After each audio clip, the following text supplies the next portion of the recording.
Firstly, hi.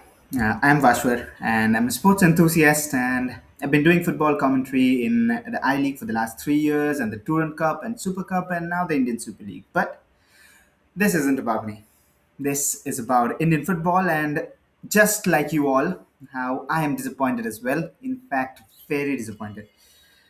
I had to store every emotion for the last 24 hours or something like that because I'm not really a content creator and I'm not a YouTuber, so I do not have the resources or the setup to create a video. That's why I'm sitting like this and talking to you.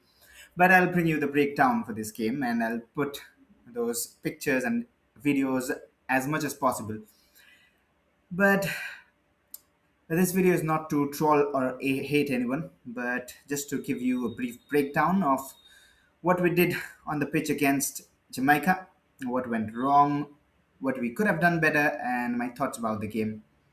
And this game is described and reviews are shared on the internet, and it differs from person to person. And that is why you have different analysts in different teams, and one team keeps changing the analysts, and it affects their performance because it's about POV, it's about perspective and how each eye sees the game. So this is just the game from my eyes and my thoughts about the game. I'll be putting up a predicted, or rather, a lineup I would like to see in the next game against Zimbabwe. But for now, let's just dive in and just see what exactly happened against Jamaica. Are we this bad? Could we have done? Could we have done anything different? You can see those different titles on the screen already. We'll start with goal one. I cannot really see myself, so we'll start with goal one out here. And we'll see exactly what caused the goal. Firstly, this is how Khalid Jamil decided to pick his lineup. It was more of a 5-4-1 with surprisingly Jeekson and Farouk in the midfield, where Farouk he has he struggled to play up front. He's been pushed to the wings in Chennai FC, and now he comes to the national team in Unity Cup in such a tough competition, and he's asked to play in the midfield. I don't know what more Farooq could have done except for what he has done on the pitch. And Akash Mishra returning from injury, and he's having to play as a left centre back in this three-back formation. Call it five, call it three, but he's playing this third centre back on the left. But anyway, we'll have a look at this goal. We've already seen a lot of it, and this is what exactly happened. Here's Changte who gets the ball. He plays it to Jixon, and now Jixon will play it in this space because he doesn't have any other option. And why I say so is because there's no midfield out here, no third midfielder. Ryan Williams is somewhere up front. Changte cannot reach here because he's the one who played this pass. He's not flashed to reach here. So he cannot play it here. He cannot play into chaos. He can only play to Farouk out here. But the problem is Farouk is not a midfielder by nature. And now you'll say in modern football you have to fit in this role, you have to play all the roles, but this is Indian football. This is not modern football, European football, this that. You have to play according to your limitations. And your limitation is Farouk cannot play a central midfielder. That is clear. Any sane person on earth can say that or understand that. Farouk has tried his best. It's nothing against Farouk. It's just how you use your players. So what Farouk should have done, he should have ran into this space, waited there, not even run, just wait there for Jixon to play the pass. But what Farouk did, he doesn't know what to do. He runs with the defender. There you see, he loses it. The defender takes it away. And now the attacker and then scores the beautiful goal. Of course, let me not talk about what Rahul Bike and Nikhil Pujari are doing right here. Better the less spoken about. But here's how the initial mistake happened. And if you're thinking it's Farouk's mistake, I would go back and say, why is Farouk there in the first place? Anyway, there's a lot to discuss. I'll not even go into the second half, but I'll go into the midfield chaos because you have put forward a four-man midfield where you've put Jixon and Farouk together. Jixon is the one sitting back.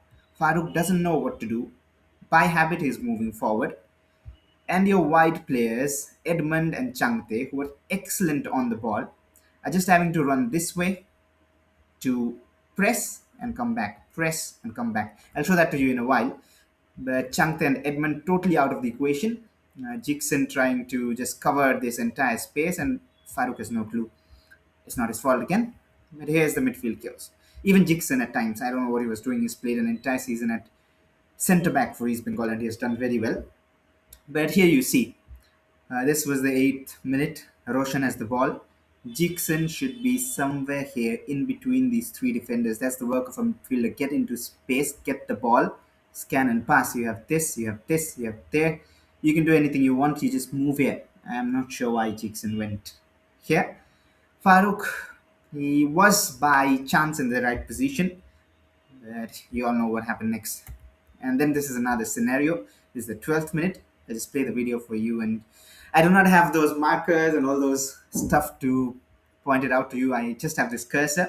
I hope it's not too irritating. But here's another moment, another example. Here's Chingan getting the ball. There you see, he passes it to Akash Mishra. Now, here is Farooq. Farooq has run with this number 14. He should have been here in the space to wait for the pass. This big space. I do not have those markers again. So, yeah, but Farooq should have been here. And this is the simple pass that Akash Mishra could have played. And here's, I believe, Roshan or Edmund. So now he has one option. That is this.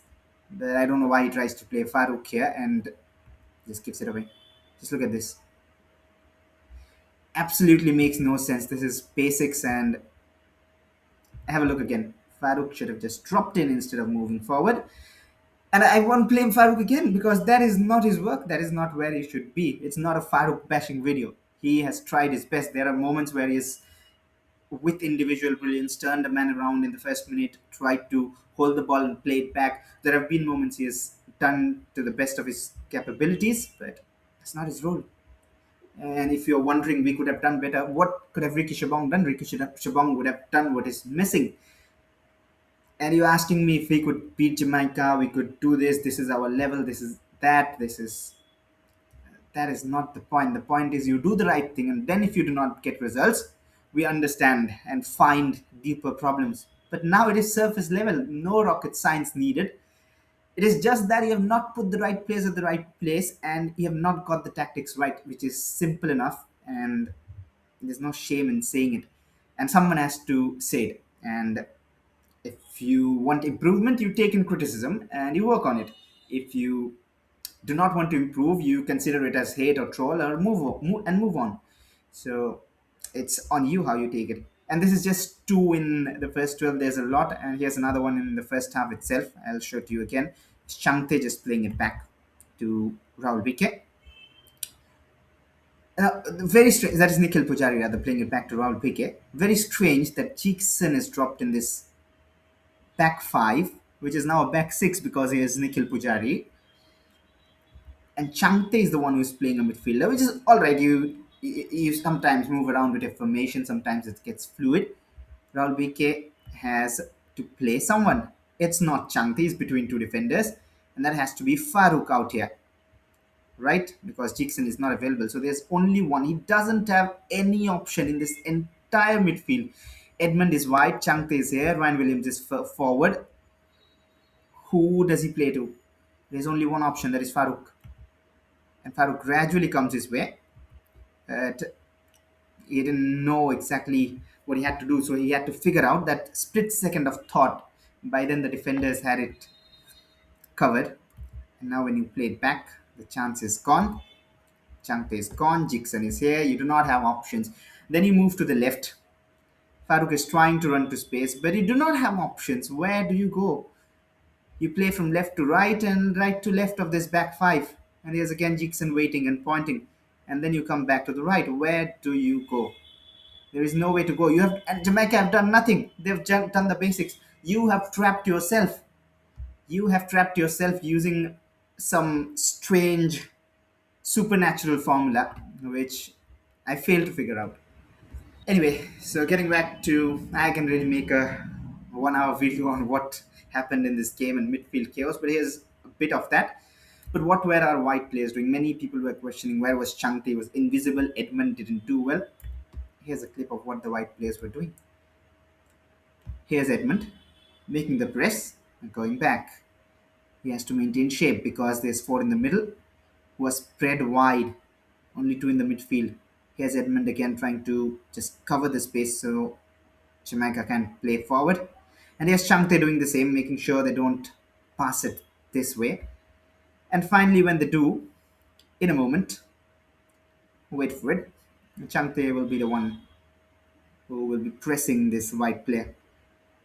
So you're draining out your two excellent on the ball wingers by making them run up, run down, run up, run down, which is normal, which is required in football. But what is your plan? Because when you have the ball after all those pressing and patience, you either launch it away, expecting Ryan Williams to latch onto it, or you do not have midfield options and give it away. And there needs to be a certain proper mindset. I'm not sure what that was from Khalid Jamil. You were waiting to hear the name maybe, and here's the name. But anyway, a lot of negatives. And what exactly was happening is in this formation, Roshan was having to sometimes move here, sometimes move inside. He had his role given, he was trying. Jackson here, Farooq somewhere scattered. Chingan deep, Rahul Beke here, Pachari, Edmund wide, Changte wide. So there's just this two left in the midfield, where one of them is not a midfielder, and Ryan Williams is stuck somewhere up front or having to drop in. I don't know what and how a team can score a goal or build up with this. There is absolutely no way you can do it. There's absolutely no way. It doesn't matter you bring Messi out here or Ronaldo out here. What will you do? There needs to be a plan. Forget Messi, Ronaldo's. We do not have such brilliance. But did we do or did we make the most of what we had? No, we didn't. That is the answer. And another question is people are saying we are not that good. That is a big myth. We are not technically good. We cannot play passes under pressure. We cannot do this. We cannot do that. I'll show you we can. And you'll say this is just once in a match, but this is not once in a match. Every match there are situations like this. If you put the right players at the right places and the right tactics, I'll show you. Gurpreet, as usual, launches it long, hoping for Ryan Williams, but it was Edmund up there. Gets a touch. Ryan Williams knows he wants to find a man. He finds Edmund. And where was Edmund? He's played these 4-5 correct passes. Roshan moved inside. Jixon finds Farouk. He knows how to play. Back to Edmund. Under pressure moves in. Gets the exchange, doesn't play it back. Sees the pass out wide, plays Changte, first touch to Rahul BK. We can play football. That is the answer. This clip is your answer. It is just that you need someone to tell them this is how you play. At this senior stage, at this level, you do not have a coach standing here to teach you you pass with your inside foot or receive with your back foot. That is not how it works. You give them tactical insights. You tell them where to be, how to play as a bunch. These guys have been playing in different theories in their head when they're playing for their club teams and they come together for the national team. You'll say lack of preparation time, but they're all experienced professionals, and this was an example of what they can do. And many say we got physically bullied. Here's a physically bullied scenario. Here's Roshan against their number 10. Roshan is not even one of our most physical players. And look what he does. He just wins it back. I won't get into what he has done after that. He's not played cheeks and he's turned around and done something strange. But initially, this is about physicality. Are we physically good enough? If you're asking me against Harry Maguire, no. But if we're playing Jamaica, if we're playing, we have not beaten Bangladesh and Afghanistan, and we're giving excuses of physicality, pace, strength, technicality.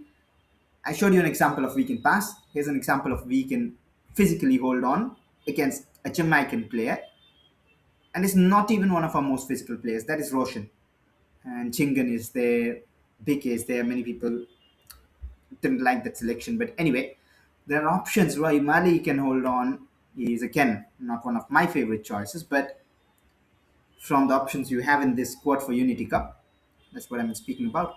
So that is an excuse. That is a straight up excuse that you are not physically up there. You were physically up there. You just didn't have the exact way out in your head how to play Jamaica. You know, Jamaica were not playing their main team. They were still, of course, superior. I'm not by any means saying that India are better than Jamaica. No, Jamaica are way superior. Their players have played in top leagues. But the thing is, this is the reality check. This is what went wrong. The midfield. This is why we could not do anything. Ricky Shabong, and I'm not getting into the substitution discussions at all, not getting into the second half. But if this is what we're doing after all the planning, I just don't know what to say. Physicality is not an excuse. Here's an example. We cannot pass. We are technically not good. Here's another example. We can. So wipe those excuses out and just think for a while. Had Ricky Shabong played in place of Farouk, just the same lineup. Let's see what Khalid Jamil did. In this same exact lineup, I'll get Ricky Shabong in. The left centre back, I will put Sana Singh. Or if you want, you can put from the squad you had Pramveer. So Pramveer could have been there. I would pick Sana, who's not in the squad. Valpuya is a very comfortable centre back who can play a third centre back quite easily. And Lungdim has been terrific up in attack and defense. And the same exact line of which formation or tactics which Khalid Jamil chose, it looks different now. The equation looks different. These three have it covered. Now Roshan and Lungdim can defend and attack. Now Changte and Edmund can play free. Now Ricky Shabong and Chickson provide you options. And Ryan Williams can enjoy. But then again, that's not my favorite formation. It's just an example of how even this formation could have worked with the right players. But let's go for the finishing part of this video where I'll just tell you what I would like to see against Zimbabwe. So there's two formations which I've picked out. One is a 4-2-1-3 or 4-3-3, however you want to call it. Um, Ryan Williams is not available, most probably. But Gurpreet on goal, Pramveer and Chingan. Get Pramveer and give him the game time. There's nothing to lose. You've picked him in the squad, now let him play and see what he does. Roshan can play right back because we do not have any right back option, surprisingly, in the squad except for Nikhil Pujari. He was benched the last few weeks for Bengaluru and he was injured as well. And Akash Mishra on the left, his natural position. So it's a four back. Jackson Shabong can control, Shabong can move up and down, McCartan can come in the attacking midfield. Novel on left, Shankte on right, and Edmund can lead the line. But if you want some physicality from Rai Mali, you can put Rai Mali in. McCartan goes off. The same lineup. Edmund comes in that hole. He can drop down and join attack. So this is pretty much it from my side. Thank you for watching the video. And again, getting back to the point that I'm not a YouTuber. I hope you liked the video. Thank you to everyone who has stayed so far and watched this 12, 13 minutes. I don't know how much it is right now while I'm recording. I'll try to make more such videos if you want. Or if you have any questions, if you want any further points in your mind, any questions you want to ask, you can drop it in. This is just my views. This is not hating on someone or trolling someone. But it's just frustrating seeing a national team playing this way. And the biggest myth we have heard, I'm telling you, we might not be the best. We might not be up there. We might be bad. Let's agree for argument. But we are not as bad as we are made to look like. Now, let's not get into the discussion of the World Cup qualifiers and the Asian Cup qualifiers. We'll keep it for another day. Thank you for watching. Goodbye.